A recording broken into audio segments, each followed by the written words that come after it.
3వ అధ్యాయం 28 వచనం చదవండి. 3:28 చదవండి. రాజులు మొదటి గ్రంథం 3:28.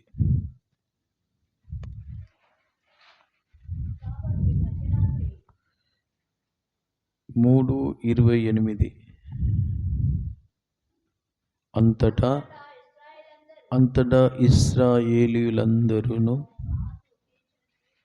రాజు తీర్చిన తీర్పును గూర్చి విని న్యాయం విచారించుటయందు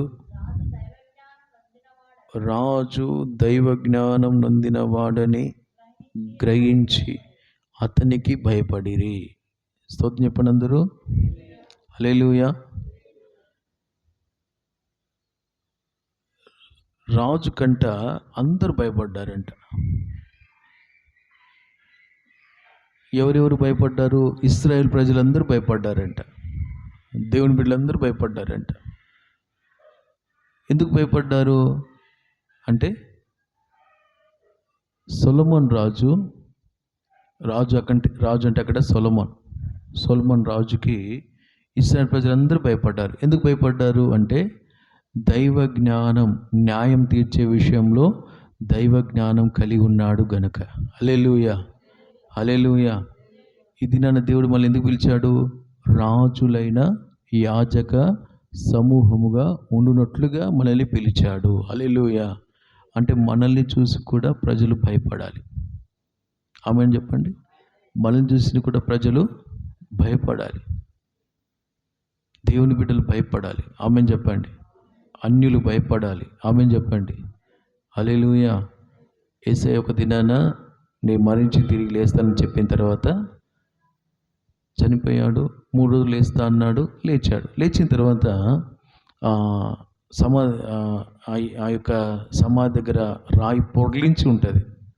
ఆ సమాధి ఎక్కడ చేశారో ఆ పొర్లించి ఉన్న తర్వాత ఆ రాయి మీద 2 దేవదూతలు కూర్చుంటారంట. కూర్చున్న తర్వాత అక్కడ చాలామంది వస్తారు. సైనికులు వాళ్ళందరూ వచ్చి, శాస్త్రులు పరిశులు వాళ్ళందరూ వచ్చి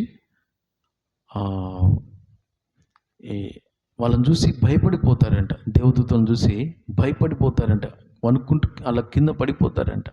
ఎందుకంటే వారు వేసుకున్న వస్త్రాలు, వారు కలిగిన వెలుగును బట్టి. హల్లెలూయా. చూస్తేనే పడిపోయారంట. చూస్తేనే. ఎందుకంటే వారు పరిశుద్ధులు. హల్లెలూయా. దైవ శక్తి గలవారు. హల్లెలూయా. ఈ దినాన సంఘం కూడా దైవ శక్తి కలిగి, దైవ జ్ఞానం కలిగి, మనము సాతాను మనల్ని చూసి భయపడిపోవాలి. ఆమేన్ చెప్పండి.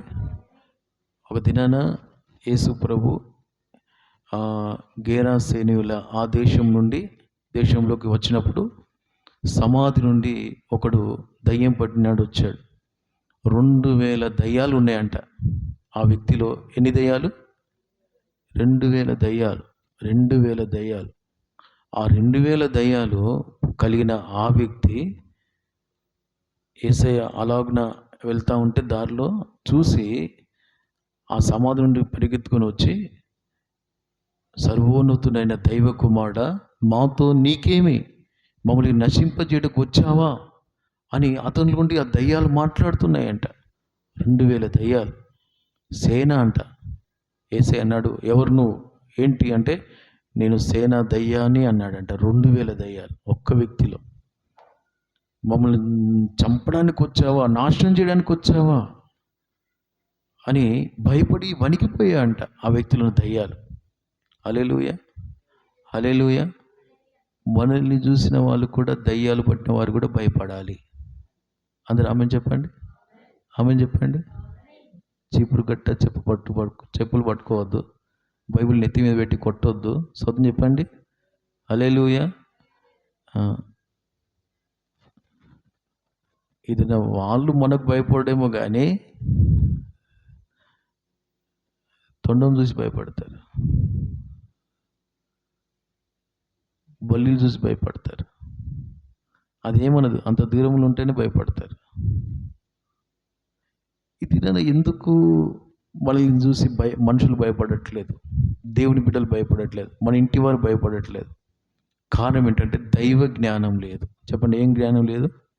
దైవ జ్ఞానం. దైవ జ్ఞానం అందరూ చెప్పండి, దైవ జ్ఞానం. సొలొమోన్ రాజులో ఉన్న దైవ జ్ఞానం ఏంటి మరి? ఏంటో తెలుసా? ఏంటో తెలుసా? జీవాన్ని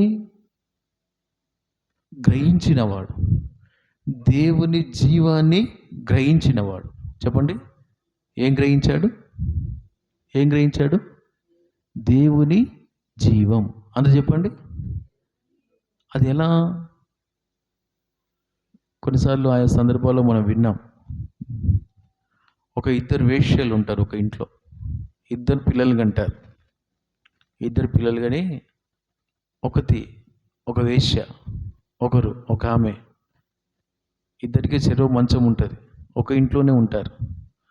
ఒక ఆమెకు ఆ బిడ్డ అంటే ప్రేమ లేక కన్నది, కానీ పడకలో మరి ఏమైందో, ఎలా చంపుకుందో తెలియదు. పసికందు, చిన్న పసిబిడ్డ, కొద్దిగా శరీరం పైకి వస్తే చిన్న బిడ్డలు బతుకుతారా? మరి ఆ ముఖం, ఆమె శరీరం కిందికి పోయిందో, ఇవి ఏం చేసిందో మొత్తానికి. మన నా కవిట్లో ఒక బిడ్డ ఉంది అనే మనసు ఉంటే జాగ్రత్త పడేది, కొద్ది దూరంగా పడుకుంటుంది. కొద్దిగా ఆ బిడ్డకి హాని కలగకుండా చక్కగా ఆ బిడ్డ కూడా అవకాశం ఇచ్చి కొద్దిగా ఎడమగానే ఉంటుంది. అదే నిర్లక్ష్యంగా ఉంటే, అలాగున తన సుఖమే చూసుకుంటే ఏమవుతుంది? ఇలా పొర్లిందనుకో ఏమవుతుంది? ఊపిరి ఆడక కదా, బహుశా ఆ బిడ్డను మీదికి అలాగున పొరలొచ్చు, ఊపిరి ఆడలేదు. పెద్దవాళ్ళే ఒక 5 సెకండ్లు ముక్కు మూస్తేనే కొట్టుకుంటారు, గిలగిల కొట్టుకుంటారు. పెద్దవాళ్ళే ఒక 5 సెకండ్లే. మరి చిన్న బిడ్డ ఆ బరువైన ఆ తల్లి శరీరం మీద పడగానే ఎంత కొట్టుకున్నదో. కేకలేస్తుందా? పెద్దోళ్ళు అంటే కేకలేస్తారు, చేతుల్లో ఇట్లా అంటారు, ఊపిరి ఆడట్లే.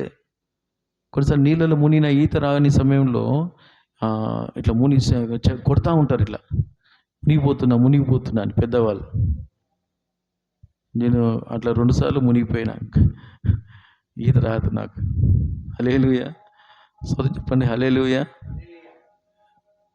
ఒకసారి కావాలని ఏదో అందరి మధ్యలో పోయి మునిగిన, లోతులోకి పోయి. ఇంకోసారి నన్ను కావాలని నీళ్ళలో వేశారు కొంతమంది, ఎగతాళి చేసి పరిహాసం చేసి. అప్పుడు నీళ్ళు తాగినా, మునిగి నీళ్ళు తాగినా, కానీ దేవుడు నన్ను తప్పించాడు. దేవునికి స్తోత్రం కలుగును గాక. హల్లెలూయా. దేవుడు ఉంటాడు, ఆయన బిడ్డలేందో ఆయన దేవుడు ఉండి కాపాడుతాడు. దేవునికి స్తోత్రం కలుగును గాక. ఈ చిన్న పసికందు మీద మరి ఆ శరీరం భారంగా పడి చంపుకుంది. ఇంకో స్త్రీ ఉంది. ఆ స్త్రీ అయితే చక్కగా తన బిడ్డను, నా కోగిట్లో ఒక చిన్న బిడ్డ ఉంది అని కాపాడుకుంది. ఆ బిడ్డకు ఊపిరి అందించింది, కొద్దిగా ఎడముగానే పడుకుంది.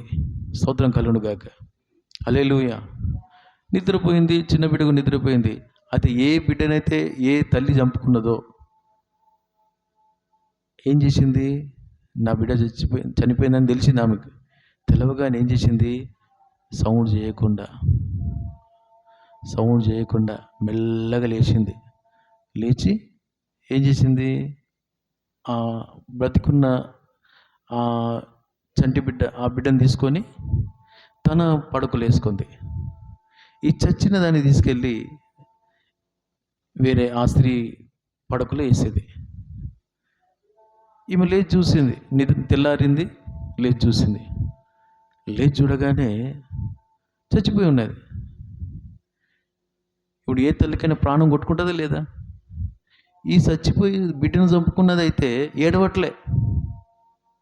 చెప్పండి, ఏడవట్లే. ఎందుకంటే కావాలని చంపుకున్నది కదా, కన్నది. కానీ మంచిగా పెంచాలి, బ్రతకాలి, చిన్న పసికందు కదా, చక్కగా చూసుకోవాలి, నా వల్ల బిడ్డకు ఏ హాని కలగొద్దు అనే ఆ ప్రేమ ఉండాలి. ప్రేమ లేదు, చంపుకుంది. ఇంకో ఇంకో ఆమె ఇంకో బిడ్డను తీసుకొని కూడా పడకలు వేసుకుంది. ఈ చచ్చిన దాన్ని వేరే ఆ తల్లి ఒడిలో వేసింది. ఈమెకి ఏడుపు లేదు. నా బిడ్డ అని యాక్టింగ్ చేస్తూ ఉంది. నా బిడ్డ బ్రతికున్నది అని యాక్టింగ్ చేస్తుంది. ఏం చేస్తుంది చెప్పండి? యాక్టింగ్ అనండి. ఏం చేస్తుంది? యాక్టింగ్లన్నీ బయటపడతాయి ఒకరోజు. స్తోత్రం చెప్పిన ఒకసారి గట్టిగా హల్లెలూయా. ఈమె అయితే ఏడుస్తుంది. అమ్మో నా బిడ్డ ఏంటి, నేను ఇంత చంపుకున్నానా, నేను ఇంత జాగ్రత్త పడతాను, నేను ఇంత జాగ్రత్త పడతానా. తను ఏం చేస్తుందంటే చూస్తూ ఏడుస్తూ ఉంది. ఇక ఈమెకు బాధ కలుగుతుంది. లేదు, నేను నా బిడ్డ నేను జాగ్రత్త చూసుకుంటాను, నేను జాగ్రత్త పడేదాన్ని, ఇది తేడా అయింది అని ఏం చేసింది? ఆ స్త్రీ దగ్గరికి వచ్చి, ఈ బతికింది నాది, చచ్చిందాన్ని నా దగ్గరికి వేసావు అని నిలదీసింది. నిలదీస్తే ఏమంటుంది? లేదు, చచ్చింది నీ బిడ్డ, బతికింది నా బిడ్డ అంటుంది. కానీ కన్న ప్రేమ ఏం చేస్తుంది? ప్రాణం కొట్టుకుంటూ ఉంటుంది. లేదు, నా బిడ్డని శ్రద్ధగా తీసుకుని, నాకు తెలుసు, నా వ్యక్తిగతాన్ని ఎంత శ్రద్ధ తీసుకుని నాకు తెలుసు, నేను కాపాడుకున్నా నా బిడ్డని, కనుక ఈ బిడ్డ నాది అంటే, లేదు చచ్చిందే నీ బిడ్డ అని ఆమె, బతికింది నా బిడ్డ అని ఆమె. ఇక ఇట్లయితే కుదరదని సొలొమోను దగ్గరికి వస్తారు, రాజు దగ్గరికి వచ్చి, మాకు తీర్పు తీర్చు. ఈ స్త్రీ అంటేది ఎవరు? బిడ్డను కాపాడుకున్న, చంపక కాపాడుకున్న తల్లి అంటేది, అయ్యా ఇట్లా మీ ఇద్దరం ఒక రూమ్లో ఉన్నాం, ఇద్దరం బిడ్డలు కన్నాం, అయితే నేను లేచి చూసేసరికి నా బిడ్డ నా ఒడిలో ఉంది, లేచి చూసేసరికి నా బిడ్డ చచ్చిపోయి ఉంది. చచ్చిన బిడ్డ నాది కాదు, ఆమెది. అయితే ఆమె ఆ బిడ్డను నా ఒడిలో వేసి బతుకుని నా బిడ్డను తీసుకొని తన ఒడిలో వేసుకొని ఇప్పుడు నా బిడ్డ చచ్చింది అంటుంది. ఇది ఎక్కడ న్యాయమని ఒక స్త్రీ. ఇంకో స్త్రీ అంటుంది, చంపుకున్న చూడు ఆమె ఏముంటుందంటే, లేదు లేదు చచ్చింది ఆమె బిడ్డ, బ్రతికింది నా బిడ్డ, ఆమె చంపుకుందని మళ్ళీ ఆమె మీద నిందేస్తుంది. అయితే సొలొమోను అన్నాడు, రాజు అన్నాడు, ఆ బతుకున్న బిడ్డని తీసుకురా అన్నాడు. తీసుకొచ్చినాక ఒక కత్తి తీసుకురా అని చెప్పాడు. ఏంటది? కత్తి తీసుకురామని చెప్పాడు. ఇప్పుడు ఎవరు ఏడుస్తారు ఇద్దరిలో చెప్పండి? బ్రతికించుకొని శ్రద్ధ తీసుకొని ఏ బిడ్డను కళ్ళల్లో పెట్టుకొని ప్రాణంలో పెట్టుకొని చూసుకుంటుందో ఆ బిడ్డ ప్రాణాలు కొట్టుకుంటుంది. అయ్యో చంపుతాడు కావచ్చు, ఏం చేస్తాడో అని. ఇంకొక స్త్రీ ఆల్రెడీ బిడ్డను చంపుకుంది, సస్య సావని. అంటే జీవం మీద మనసు లేనిది. చెప్పండి ఈమె ఎవరు? చెప్పండి. జీవముల మీద ఆల్రెడీ తన కడుపును పుట్టిన బిడ్డని చంపుకుంది. ఇంకొకరి బిడ్డను చంపదంటే నమ్ముతారా? ఇక కత్తి తీసుకోగానే ఆమెలో ఏ స్పర్శ లేదు. కానీ కన్న తల్లి పేగులు తరుక్కుపోయి ఏం చేస్తాడు అనే ఒక భయం, వేదన పట్టుకుంది. సొలొమోను కత్తి తీసుకున్నాడు, బిడ్డను అక్కడ పెట్టగానే పెట్టి పనివాడినే చెప్పాడు, సైనికుడినే పనివాడిని చెప్పాడు, సగం తీసి కత్తితో నరికేసి సగం ఇవ్వండి అన్నాడు. ఏ బిడ్డనైతే చంపుకోలేదో ఆ తల్లి ఏమంటుంది తెలుసా? వద్దయ్యా, ఆ బిడ్డ బతికే ఉండాలి, ఆమెకే ఇవ్వండి అన్నది.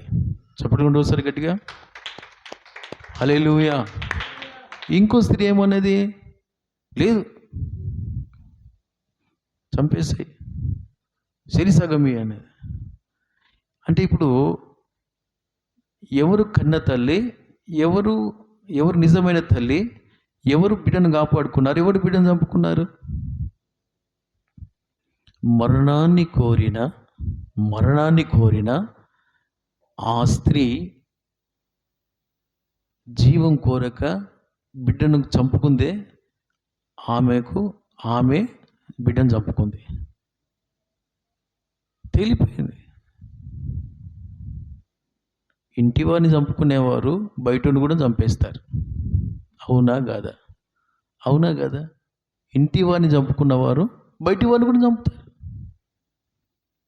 నేను చెప్పే విషయం ఏంటంటే ప్రియులారా, వ్యక్తిగతంగా ఎవరైతే ఆత్మీయంగా చచ్చిపోతారో ఇతరులను కూడా చంపేస్తారు. వ్యక్తిగతంగా ఆత్మీయ జీవితాన్ని ఎవరైతే చంపుకుంటారో వారు ఇతరులను కూడా చంపేస్తారు. ఇప్పుడు నేను వ్యక్తిగతంగా ఆత్మీయ చచ్చిపోయాను అనుకో, సినిమాలు చూస్తూ ఉంటా. పక్కకు ఎవరైనా వచ్చారనుకో, చూడే అంట, చూడు అంట. ఎందుకంటే ఆత్మీయంగా చచ్చాను కదా, ఇతరులను కూడా చంపేస్తా. ఇక్కడ సొలొమోన్ ఆత్మీయంగా దైవ జ్ఞానం కలిగిన వాడు. ఎలా? జీవం, ఏ తల్లిలో జీవం ఉందో, ఏ తల్లి బిడ్డ ప్రాణం జీవం కోరిందో ఆమె నిజమైన తల్లి. హల్లెలూయా. ఆ బిడ్డ ఆమెకే చెందాలి. సైనికుడా, ఆ బిడ్డను ఆమెకి ఇచ్చేసి. ఒకరికి సంతోషం, ఒకరికి జీవం, ఒకరికి సంతోషం. ఒక స్త్రీకి మరణం, దుఃఖం. ప్రియమైన దేవుని బిడ్డలారా, దైవ జ్ఞానం గలవారు దేవుని జీవాన్ని కలిగి ఉంటారు. ఆమేన్. దైవ జ్ఞానం లేని వారు మరణాన్ని కలిగి ఉంటారు. అందుకనే జ్ఞానవంతురాలు ఇల్లును కట్టును, 3 రాళ్ళు తన ఇల్లును ఉడబెరుక్కుంటుంది. సంఘములు ఇప్పుడు 2 గుంపులు ఉన్నాయి.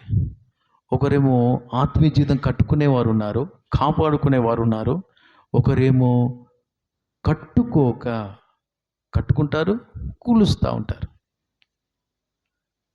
అంటే వ్యక్తిగతంగా శ్రద్ధ లేదు.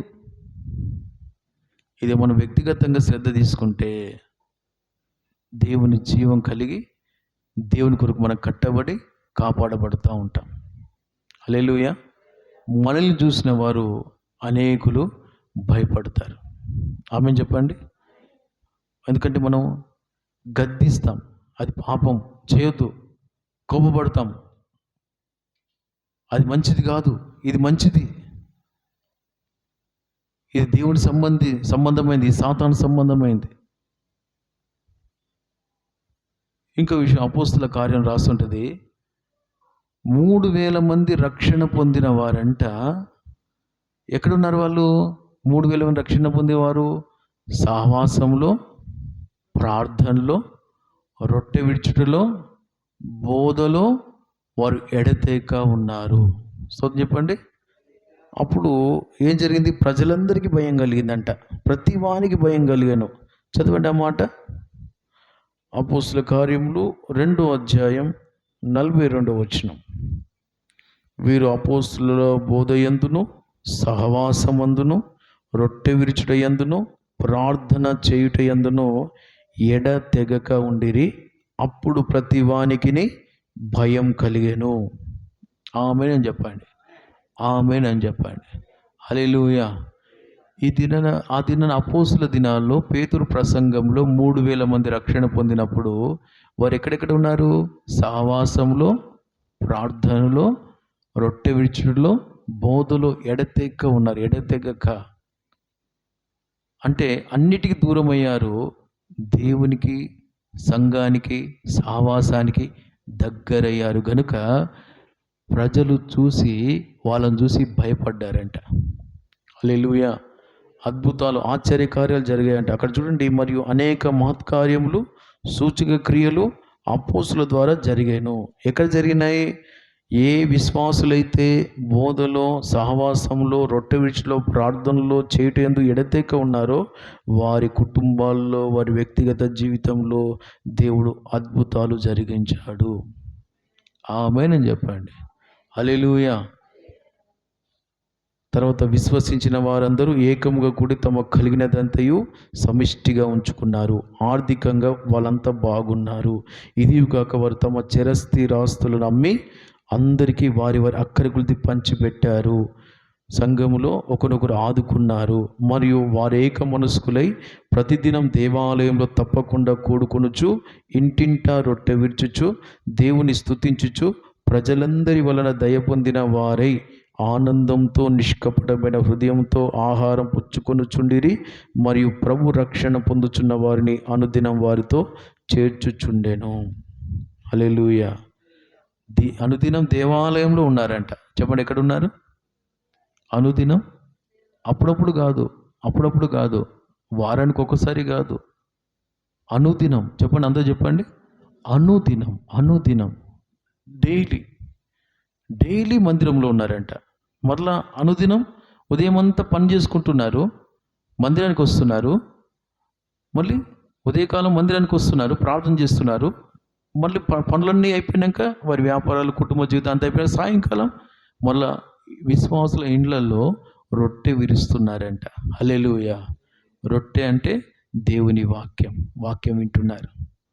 హల్లెలూయా. వాక్యము దేవుని ఆహారం. మన ఆత్మకు ఆహారం ఏంటి? వాక్యమే. రొట్టె విరుచుట అంటే వాక్యాన్ని పంచిపెడుతున్నాడు. వాక్యం ఒకరొకరు బోధించుకుంటున్నారు. విశ్వాసులే, సేవకులు కాదు. సేవకులు వచ్చి సండే బోధిస్తారు, ఆయా కూడికలు బలపరుస్తారు. సన్నిధికి వచ్చినప్పుడు మందిరానికి వచ్చేది విశ్వాసులే. ఇండ్లల్లో సాయంకాలం రొట్టె విరిచేది, వాక్యాన్ని బోధించేది విశ్వాసులే. హల్లెలూయా. అంటే వాక్యాన్ని చెప్పే స్థాయికి వారు ఎదిగారు. వాక్యము దేవుడై ఉన్నాడు. హల్లెలూయా. అంటే దేవుని గురించి బోధిస్తున్నారు వాళ్ళు. ఒక దగ్గర రాస్తుంది, హెబ్రీలో రాసిన పత్రికలో వాళ్ళతో అంటాడు, పౌలు గారు అంటారు, ఇంకా మీరు పాలు తాగే వయసులోనే ఉన్నారు, మీరు బోధించే స్థాయికి రావాలి. చదవండి ఆ మాట. హెబ్రీలు రాసిన పత్రిక 5వ అధ్యాయం 11. ఇందును గూర్చి మేము చెప్పవలసినవి అనేక సంగతులు ఉన్నవి, కానీ మీరు వినుటకు మందులై, అంటే వారు హృదయాలు మందంగా ఉన్నాయి, ఆత్మలో బలహీనంగా ఉన్నారు. వాటిని విషదపరచుట కష్టం. కాలమును బట్టి చూచితే మీరు బోధకులుగా ఉండవలసిన వారై ఉండగా, దేవోక్తుల్లో మొదటి మూల పాఠంలో ఒకడు మీకు మరలా బోధింపవలసి వచ్చెను. మీరు పాలు త్రాగవలసిన వారే కానీ బలమైన ఆహారం తినగలవారు కారు. మరియు పాలు త్రాగు ప్రతివాడును శిశువే గనక నీతి వాక్య విషయంలో అనుభవం లేనివాడై ఉన్నాడు. వయసు వచ్చిన వారు అభ్యాసం చేత మేలు కీడులను వివేచించుటను సాధకం చేయబడిన జ్ఞానేంద్రియములు కలిగి ఉన్నారు గనుక బలమైన ఆహారం వారికే తగును. ఆమెన్ చెప్పండి. ఇప్పుడు చూడండి, సంతోష్ ఉన్నాడు. సంతోష్ మంచి చికెన్ తింటాడు, ఎందుకంటే పండ్లు వచ్చినాయి, ఊడిపోయి మళ్ళీ వచ్చినాయి, వయసు పెరిగింది. ఇప్పుడు వాడు పాలు తాగడం ఇష్టపడతాడా, లేకపోతే మెత్తటిది తింటాడా, లేకపోతే గట్టి కూడా నమ్ముతాడా? ఎందుకంటే ఎదిగాడు కనుక. అదే చిన్నగా పండ్లు లాగా లేత దశలో ఉన్నాడు అనుకోండి, పిల్లలు బలమైన ఆహారం పెడితే తింటారా? వాళ్ళకి మెత్తటి పాలు, బ్రెడ్, మామూలుగా మెత్తటియే కావాలి వాళ్ళకి. గట్టి పెడితే ఉన్న పండ్లు, స్తోత్రం, హల్లెలూయా, పండ్లు పోతాయి. వాళ్ళకి మెత్తటిదే కావాలి. అదే ఎదిగిన వాళ్ళకి మెత్తగా ఉంది, నేను తినను, గట్టిగా ఉండాలంట. ఎందుకంటే పండ్లు గట్టిగా ఉంటే మంచి మంచి బలమైన ఆహారం తినాలనిపిస్తుంది. హల్లెలూయా. ముసలోళ్ళు చూడండి, పండ్లు మెత్తటి తింటారు. పిల్లలు వయసు వచ్చినప్పుడు అంటే ముసలితనం వచ్చినప్పుడు వాళ్ళు పిల్లలుగా ఉంటారంట. వాళ్ళు చిన్నవి తింటారు, మెత్తటి. సరే, దేవునికి స్తోత్రం. ఇప్పుడు వస్తారు గట్టిగా, హల్లెలూయా, హల్లెలూయా. సంఘం ఎలా ఉండాలి అంటే, ఎవరు దైవజ్ఞానం గలవారు అంటే, సహవాసంలో, రొట్టె విరుచుట్లో, ప్రార్థనలో, బోధలో, ఎడతెగక ఉన్న వారిని బట్టి వారు పొందే దైవిక బలాన్ని దీవెన బట్టి చూసే ప్రజలు భయపడతారు. వాళ్ళు భయపడ్డారు. సొలొమోను జ్ఞానాన్ని బట్టి ఇశ్రాయేలు ప్రజలు భయపడ్డారు. ఎందుకంటే వాళ్ళు జీవం ఉంటుంది, దైవ జీవం ఉంటుంది.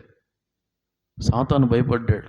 దురాత్మ శక్తులు పడిన 2000 దయ్యాలు పట్టిన ఆ గేరాసేనుల ఆ ప్రాంతంలో ఆ దయ్యం పట్టిన వ్యక్తి, 2000 దయ్యాలు పట్టిన వ్యక్తి యేసుని చూసి భయపడ్డారు. ఇక్కడ సొలొమోను యొక్క దైవ జ్ఞానాన్ని బట్టి ఇశ్రాయేలు ప్రజలు భయపడ్డారు. ఇక్కడ అపోస్తుల దినాల్లో ఎవరు భయపడ్డారు?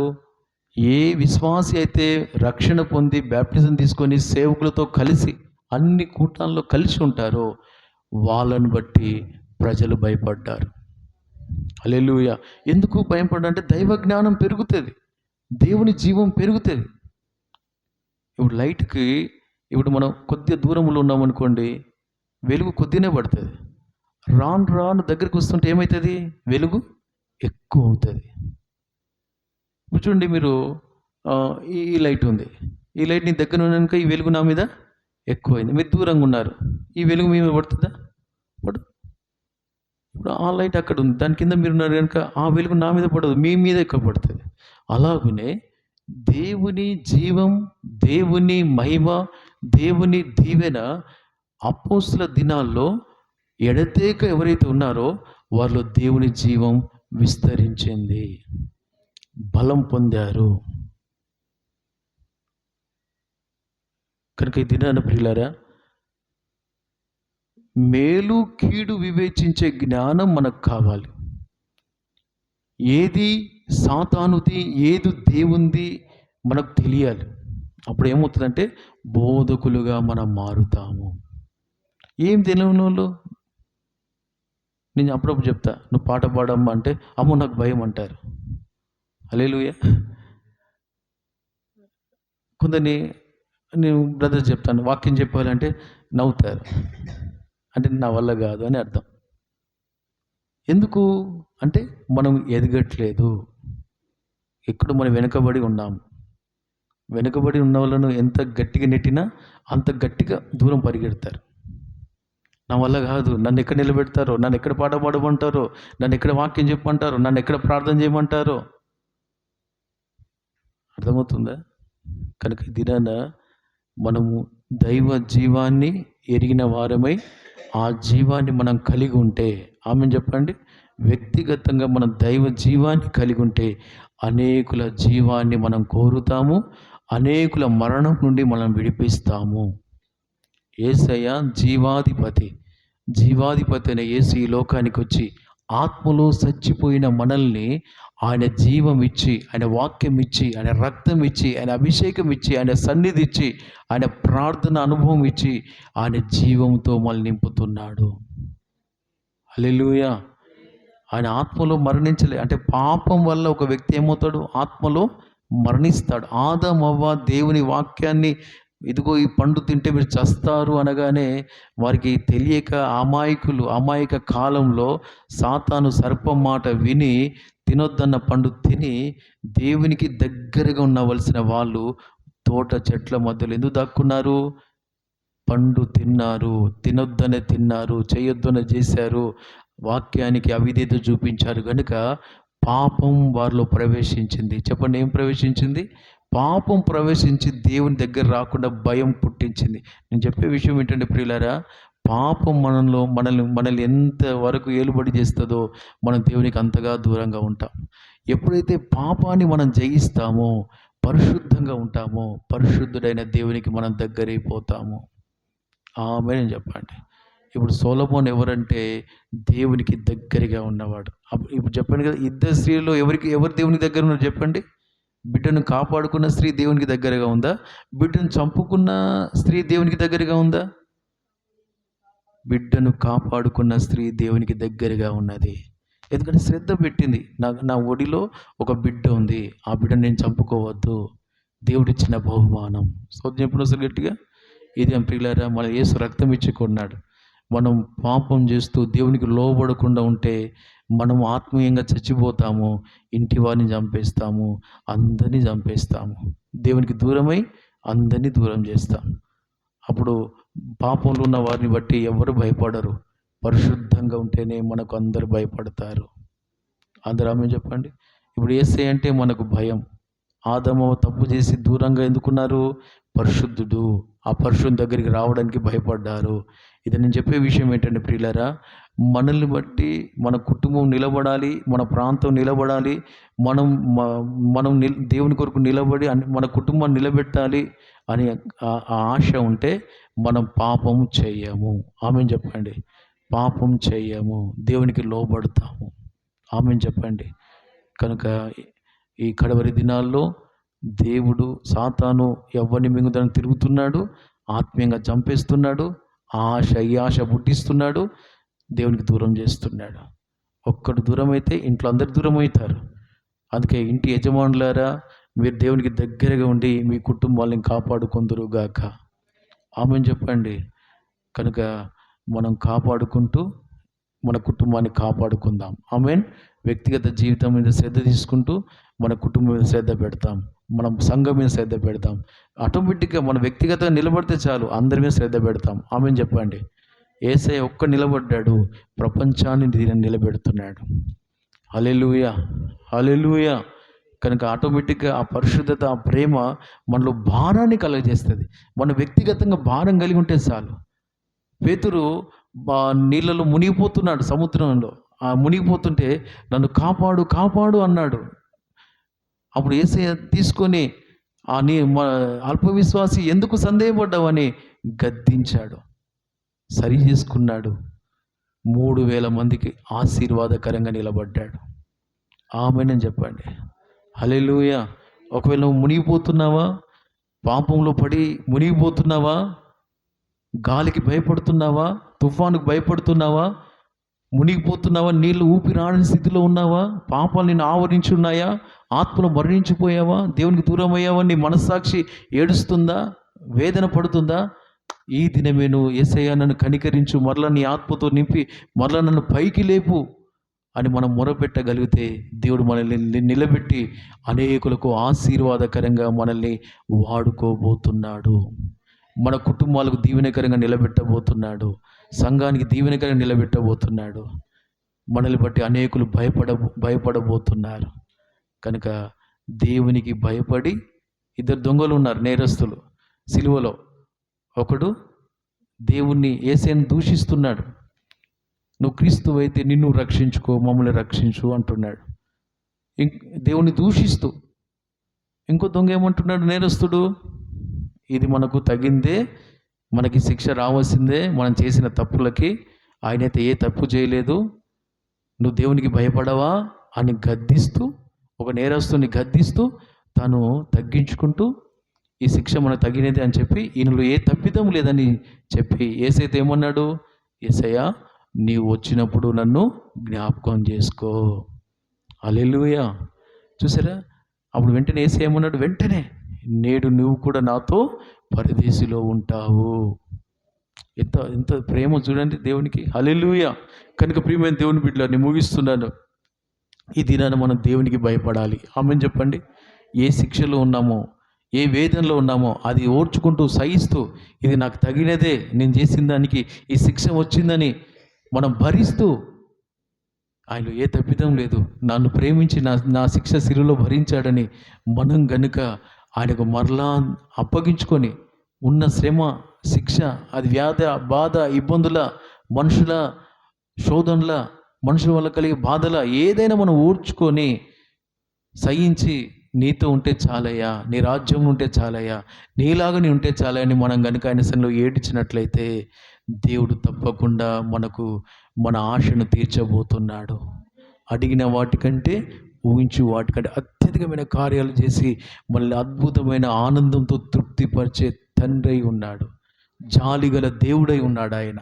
కనుక ప్రియులారా, ఈ దినాన ఏ స్థితిలో దేవుడు నిన్ను ఇక్కడ తీసుకొచ్చాడో, నీ హృదయం ఎలా ఉందో, ఎంత వేదనతో ఉన్నావో, ఎంత బలితో ఉన్నావో, ఎంత వెనుకబడి ఉన్నావో, అవన్నిటి నుండి నా దేవుడు విడిపించి నిన్ను పైకి లేపబోతున్నాడు. ఉన్నతమైన స్థానంలో నిన్ను కూర్చోబెట్టబోతున్నాడు. కనుక 12 దినాలు ఉపవాస పండుగలు మొదట ఉన్నాయి. కనుక సహవాసంలో ప్రార్థనలు జరుగుతాయి. సహవాసం, రొట్టె విడిచుట, బల్ల ఉంది. అలాగనే బోధ. 23 కూడికలు. చెప్పండి, ఎన్ని కూడికలు? 23 కూడికలు. అందరూ చెప్పండి, ఎన్ని కూడికలు? 23 వాక్యాలు, వాక్య పరిచర్లు ఉన్నాయి. స్తోత్రం కలుగును గాక. కనుక పాల్గొని ఆ వాక్యాన్ని విని మనం అంతకంతకు ముందుకు సాగుదుము గాక. అంతకంతకు మనం యేసు వలె మారుదుము గాక. అంతకంతకు దేవుని కొరకు వాడబడుదుము గాక. అంతకంతకు రాకడకు సిద్ధమవుదుము గాక. దేవుడు మనందరికీ సహాయం చేయను గాక. ఆమేన్, ఆమేన్. అందరూ మోకరించండి, అందరూ మోకరించండి. హల్లెలూయా. చిన్న తీర్మానం చేసుకుందాం. ప్రభా, యేసయ్యా, నీ జ్ఞానం నాకు కావాలయ్యా. అందరూ చెప్పండి, నీ దైవ జ్ఞానం నాకు కావాలి. దైవ జ్ఞానం ఎలా వస్తుంది? అభిషేకం ద్వారా వస్తుంది. ఆత్మ లేనివాడు నావాడు కాడు. చిన్నపిల్లల పెద్దల చేతులు జోడించి నీ ఆత్మతో నింపని చెప్పండి. యేసయ్యా, నీ ఆత్మ నాలో ఉంటే చాలయ్యా. నీ ఆత్మ నన్ను నడిపిస్తే చాలయ్యా. నీ ఆత్మలో నేను మూలిగితే చాలయ్యా. నీ ఆత్మలో నేను అయా బలంగా ఉంటే చాలయ్యా. హల్లెలూయా. నన్ను కనికరించయ్యా. నీకు నాకు ఎడబాటు నా పాపం తీసివేయి. నన్ను క్షమించు, నన్ను పరిశుద్ధపరచు. అయ్యా అయ్యా అయ్యా అయ్యా అయ్యా, నీకు లోబడక నేను ఆత్మలో మరణించి ఉన్నాను ప్రభా. అయ్యా అయ్యా అయ్యా, శరీర సంబంధిగా మారానయ్యా. నన్ను క్షమించు, నన్ను పరిశుద్ధపరచు. అయ్యా, నిన్ను చూసి నా సొలొమోను యొక్క దైవ జ్ఞానం బట్టి ఇశ్రాయేలు ప్రజలు భయపడ్డారు. ఏదో నీ పొందిన నీ దైవ జ్ఞానం బట్టి నా ఇంటి వారు నాకు లోబడాలి అయ్యా, భయపడాలి. ఇది నేనంటే ఎవరికి భయం లేకుండా అయిపోతుంది. కారణం ఏంటంటే అపవిత్రత, పరిశుద్ధత లేదు. చిన్న పిల్లలు కూడా ఎగతాళి చేస్తున్నారు. అయ్యా, నన్ను క్షమించు ప్రభా. అయ్యా, నన్ను నీ జ్ఞానంతో నింపయ్యా. నీ జీవం నేను కలిగి ఉండాలయ్యా. నాకు మరణం వద్దు ప్రభా. పాపం వల్ల వచ్చే మరణం నాకు వద్దు. నేను ఆత్మలో వెలుగుతూ ఉండాలి, ఆత్మలో బ్రతుకుతూ ఉండాలి. నీలాంటి బ్రతుకు నాకు కావాలి ప్రభా. పాపం లేని బ్రతుకు నాకు కావాలి. చెప్పండి, అందరూ చెప్పండి, పాపం లేని జీవితం నాకు కావాలి. అయ్యా, ఆ ఆత్మ అలాగూ నన్ను ఎదిగే అభిషేకం నాకు ఇవ్వండి. నీలాంటి జీవితం చేసే అభిషేకం నాకు ఇవ్వండి. హల్లెలూయా. నన్ను విడిపించండి, నన్ను క్షమించండి, నన్ను పరిశుద్ధపరచండి. ఎన్నో బలితలు నాలో ఉన్నాయి. ఎంతో అవిధేయత నేను చూపించి నీకు లోబడక దూరం అయిపోయానయ్యా. యేసయ్యా, నన్ను క్షమించు. ఆర్థికంగా, ఆత్మీయంగా అనేక విషయాలు పడిపోయానయ్యా. నన్ను క్షమించండి ప్రభా.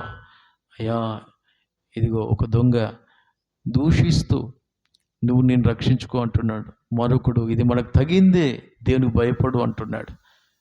ఇదే మనం దేవునికి భయపడాలి. నన్ను జ్ఞాపకం చేసుకొని చెప్పండి. యేసయ్యా, నన్ను జ్ఞాపకం చేసుకో, నన్ను బలపరచు. నీ జీవం నేను కలిగి ఉండాలి. నాలో మరణం ఉండొద్దయ్యా. ఆత్మీయ మరణం నాకొద్దు. ఆత్మీయ జీవం నాకు ఇవ్వండి. ఆత్మీయ జీవం నాకు ఇవ్వండి అయ్యా. ఆత్మీయ జీవం నాకు ఇవ్వండి. నేను బ్రతికి నా పిల్లల్ని బ్రతికించుకోవాలి, నా భర్తను బ్రతికించుకోవాలి, నా భార్యను బ్రతికించుకోవాలి, నా పిల్లల్ని బ్రతికించుకోవాలి, నా తల్లిదండ్రులు బ్రతికించుకోవాలి, నా సంఘాన్ని బ్రతికించుకోవాలి, నా ప్రజల్ని బ్రతికించుకోవాలి. నాకు సహాయం చేయి ప్రభా. నీ అభిషేకం నాకు ఇవ్వండి. నీ ఆత్మలో నన్ను ఎదిగించండి, నన్ను బలపరచండి. యేసు నామములో అడుగుచున్నాము తండ్రి. అందుకు చెప్పండి, యేసు నామములో అడుగుచున్నాను తండ్రి. ఆమేన్. ఎంతగా ప్రేమించి మనం బలపరిచిన దేవునికి చేతులెత్తి స్తోత్రం చెల్లిద్దాం. ఈ కూడికంతా ప్రభువు నడిపించినందుకై స్తోత్రం చెల్లిద్దాం. పాటలు, వాక్యము కనిపెట్టే సమయాన్ని దీవించిన దేవునికి స్తోత్రం చెల్లిద్దాం. రేపు నుంచి ఉపవాస పండుగలు ప్రారంభించబడుతుండగా సెంటర్లో తగిన తగిన ప్రతిష్ట 12 దినాలు దేవుడు ప్రతిష్ఠించి మహిమలను అధికమైన మహిమలోకి నడిపించినట్లుగా స్తోత్రం చెల్లిద్దాం. స్తోత్రం. ప్రభువే ప్రారంభించి ముగించినట్టుగా స్తోత్రం చెల్లిద్దాం. రేపు ఇక్కడ ఆరాధన జరిగిన తర్వాత సెంటర్కి వెళ్ళడం జరుగుతుంది. కనుక ఈ 12 దినాలు మన సెంటర్ బ్రాంచ్ బిడ్డలు అందరూ పాల్గొనే కృపించినట్టుగా స్తోత్రం చెల్లిద్దాం. ప్రాణాత్మని ప్రభుకు అప్పగించి స్తోత్రం చెల్లిద్దాం. అద్భుతంగా సహవాసంలో, ప్రార్థనలో, రొట్టె విచ్చుల బోధలో ఎడతెక ఉంటే ఎన్నో దీవెనలు ఉన్నాయి. మనల్ని చూసి ప్రజలు భయపడతారు. దేవుని దయలో మనుషులు వడిదిల్లుతాం. ప్రజలు రక్షణలోకి వస్తారు. దేవాలయంలో కూడుకున్నారు. వారు ఒకరు తీర్చుకున్నారు. సమాధానం కలిగి ఉన్నారు. దేవుని దయ, ప్రేమ వారు అనుభవించారు. నిత్యంగా ఈ పనిదిన పండుగ ద్వారా దేవుడు అద్భుతాలు చేయనట్లుగా స్తోత్రం చెల్లిద్దాం. రాకడలో ఎత్తబడే అనుభవాలు దయచేట్లుగా స్తోత్రం చెల్లిద్దాం. వెనుకబడిన అనుభవాలన్నీ తొలగించి ప్రభు కొరకు బలపరిచి స్థిరపరిచి సిద్ధపరిచినట్టుగా స్తోత్రం చెల్లిద్దాం. ఒక్కొక్కరు కడవరి ఉద్యోగం మంట పుట్టించినట్లుగా స్తోత్రం చెల్లిద్దాం. ఏమాత్రం సాతానికి లోబడక దేవునికే లోబడుతూ దేవుని కార్యాలు అనుభవించి కృపించినట్లుగా స్తోత్రం చెల్లిద్దాం. మన ఆత్మీయ తల్లికి అవసరం కృపనిచ్చి బలంగా వాడుకుంటూ స్తోత్రం చెల్లిద్దాం. ప్రాణాత్మద ప్రభుకు అప్పగించి స్తోత్రం చెల్లిద్దాం. తండ్రి అయిన దేవునికి స్తోత్రం చెల్లిద్దాం. కుమారుడైన యేసయ్యకు స్తోత్రం చెల్లిద్దాం. ఆదరణకర్తైన పరిశుద్ధాత్మకి స్తోత్రం చెల్లిద్దాం. ఇలాగ ఆయన కృపలు ఆయుతం చేయించినందుకే స్తోత్రం చెల్లిద్దాం. స్తోత్రం. ప్రార్థన చేయండి. ఎవరైనా ఎవరు లేకుంటే సేవకులు ప్రార్థన చేయండి.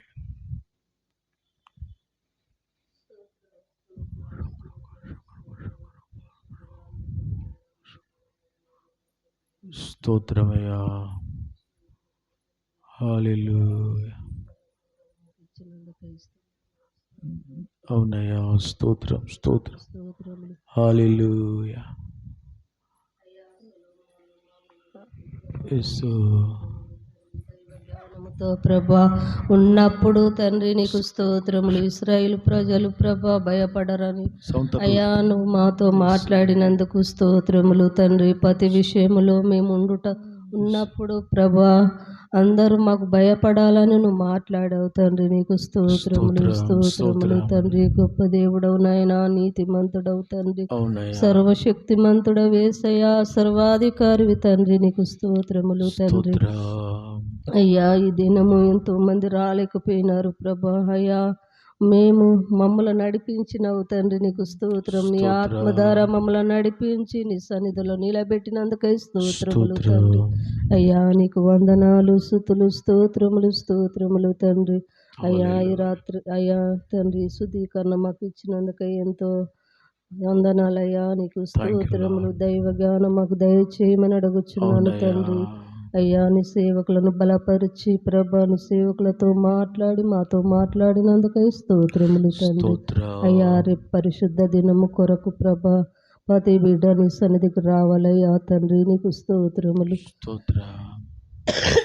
ప్రతి బిడ్డ నీ సన్నిధికి రావాలి తండ్రి. ఒక దినము నీ సన్నిధిలో గడపట కంటే 1000 దినాలు శ్రేష్టమని మాట్లాడుతున్నావు తండ్రి. నీకు స్తోత్రములు తండ్రి. అయ్యా కుటుంబ సమేతంగా నీ సన్నిధికి నడిపించు దేవా. నీకు స్తోత్రములు తండ్రి. మహిమగల తండ్రి నీకు స్తోత్రములు. కృపగలిగిన తండ్రి నీకు స్తోత్రములు తండ్రి. అయ్యా ఈ సాయకాల ప్రార్థన నీ పాద సన్నిధి చేర్చుకోమని, నీకే మహిమ ఘనత ప్రభావాలు పొందుకోమని యేసునామములో అడుగుచున్నాం తండ్రి. ఆమేన్. స్తోత్రం స్తోత్రం. ప్రేమ స్వరూపి మహాగణుడా, నీ ప్రేమ చేత ఏర్పాటు చేసుకొని చేసిన మేళ్లకై స్తోత్రం. ఈ దినం ఇచ్చి మా ఆయుష్ పొడిగించి ఉదయకాలకు ఉపవాస దీవించారు. సాయంకాలం కనిపెట్టుకోవటాన్ని కూడా దీవించారు. మమ్మల్ని బలపరిచినందుకు స్తోత్రం. ఎంతోమంది బిడ్డలు రాక తండ్రి నీకు స్తోత్రం. ఈ బలం పొందలేకపోయారు. దయతో వారిని క్షమించండి, వారిని ఆకర్షించండి. రేపటి ఆరాధన కార్యాలను దీవించండి. ఉపవాస పనులు రేపటి దినాన్ని ప్రారంభించబడుచుండగా నాయనా నీకు స్తోత్రాలు. మీరే ప్రారంభించి ముగించండి. సేవకులుగా ఆత్మీయ తల్లికి అవసరం కృప, సేవకులకు తగిన కృప నడిపింపు ఇవ్వండి తండ్రి. మీరే ప్రారంభించండి, మీరే ముగించండి. అనుదినం మీరే కార్యాలు జరిగించండి. గతంలో 2025లో అద్భుతం చేశారు. ఇంకా అంతకు మించిన కార్యం నీ ఆలోచన నెరవేర్చి మీరు మాయం పొందండి. సంఘాన్ని బలపరిచి ఉద్యోగపరచండి. సేవకులందరూ పాల్గొనాలి, విశ్వాసులందరూ పాల్గొనాలి. రేపు ఆరాధన చూసుకుని బ్రాంచుల నుంచి ఆయా స్థలం నుంచి అందరూ సకాలానికి రావాలి. వరకలు తీర్చండి. ప్రయాణంలో క్షేమం కాపుదలు ఇవ్వండి. ఎవరు తప్పిపోకుండా ప్రతి వారిని బలపరిచి నడుము కట్టి సమకూర్చి అయ్యా నీ సమృద్ధి దీవెన చేత నింపి రాకడ కొరకు సిద్ధపరిచి మాయం పొందమని నీ ఆశలకు అప్పగిస్తూ ఈ సమయంలో వచ్చిన ప్రతి వారిని పేరు పైన దీవించమని సమస్త మహిమ నీకే చెల్లిస్తూ యేసు నామములో అడుగుచున్నాను తండ్రి. Amen amen. స్తోత్రం స్తోత్రం. నా ప్రాణమా నా అంతరంగ సమస్తమైన పరిశుద్ధ నామము సన్నిధించు. నా ప్రాణమా యెహోవాను సన్నిధించు. ఆయన చేసిన ఉపకారములలో దేనిని మరొకము. Amen amen. హల్లెలూయా హల్లెలూయా హల్లెలూయా. దేవునికి స్తోత్రం. అందరికీ స్తోత్రం. Praise the lord. Praise the lord.